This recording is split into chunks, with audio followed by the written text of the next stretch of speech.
The nature and meanings of nothingness.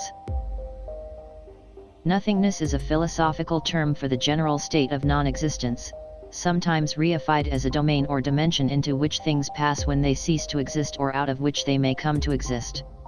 In philosophy, to avoid linguistic traps over the meaning of nothing, a phrase such as not being is often employed to make clear what is being discussed.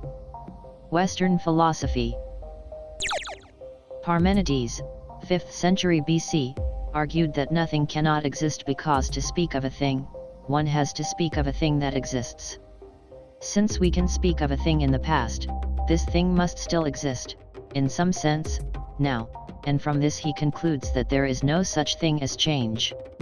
As a corollary, there can be no such things as coming into being, passing out of being, or not being. Leucippus, 5th century BC, being an atomist, he accepted the monist position that there could be no motion without a void. The void is the opposite of being. It is not being. On the other hand, there exists something known as an absolute plenum, a space filled with matter, and there can be no motion in a plenum because it is completely full. But, there is not just one monolithic plenum, for existence consists of a multiplicity of plenums. These are the invisibly small atoms which allows the void to exist between them. Aristotle, 384–322 BC, distinguished things that are matter and things that are space. In this scenario, space is not nothing but rather, a receptacle in which objects of matter can be placed. The true void, as nothing, is different from space and is removed from consideration. This characterization of space reached its pinnacle with Isaac Newton, who asserted the existence of absolute space. René Descartes, on the other hand, returned to a Parmenides-like argument of denying the existence of space. For Descartes, there was matter, and there was extension of matter, leaving no room for the existence of nothing. Although Descartes' views on this were challenged by Blaise Pascal, he declined to overturn the traditional belief, horror vacui, commonly stated as nature abhors a vacuum. This remained so until Evangelista Torricelli invented the barometer in 1643 and showed that an empty space appeared if the mercury tube was turned upside down. This phenomenon being known as the Torricelli vacuum, and the unit of vacuum pressure, the torr, being named after him. Even Torricelli's teacher, the famous Galileo Galilei, had previously been unable to adequately explain the sucking action of a pump. Johannes Scotus Iri Eugenia, c. 815–877, had his beliefs essentially pantheist, and he classifies evil, amongst many other things, into not being. This is done on the grounds that evil is the opposite of good, a quality of God, but God can have no opposite, since God is everything in the pantheist view of the world. Similarly, the idea that God created the world out of nothing is to be interpreted as meaning that the nothing here is synonymous with God. Hegel, 1770–1831, is the philosopher who brought the dialectical method to a new development.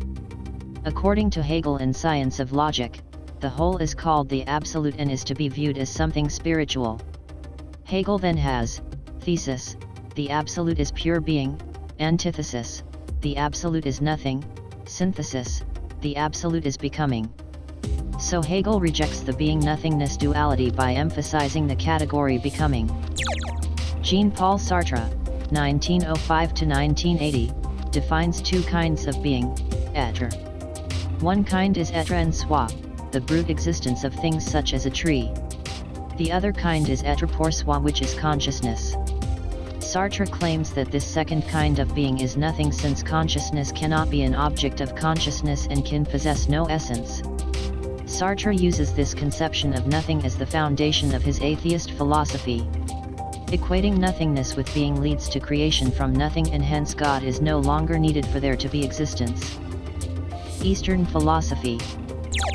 The understanding of nothing varies widely between cultures, especially between Western and Eastern cultures and philosophical traditions. For instance, nyat, emptiness, unlike nothingness, is considered to be a state of mind in some forms of Buddhism.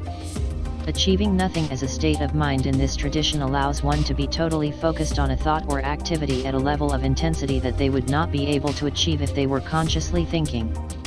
In some Eastern philosophies, the concept of nothingness is characterized by an egoless state of being in which one fully realizes one's own small part in the cosmos. In science, a common way to look at this state is to consider the quantum vacuum. It's the lowest energy state of empty space, and yet one of the puzzling things that quantum physics teaches us is that the zero-point energy, or the ground state of the universe, isn't actually a state of zero energy. Science experiments show that empty space isn't really empty. There is a kind of energy latent in empty space itself which causes a sort of repulsion which outweighs the attraction of gravity on large scales. There are physicists like Lawrence Krauss that argue the universe from nothing, really meaning the universe from a potentiality. Which comes down to if you add all the mass and energy in the universe sums up to zero. So it is possible that the universe really did come from nothing. And if that's the case, then nothing is everything we see around us, and everything is nothing. With the concept of nothing, one question arises: why is there something rather than nothing?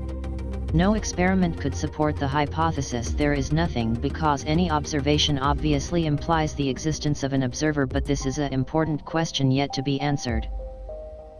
Like and subscribe if you want to see more. Thanks for watching.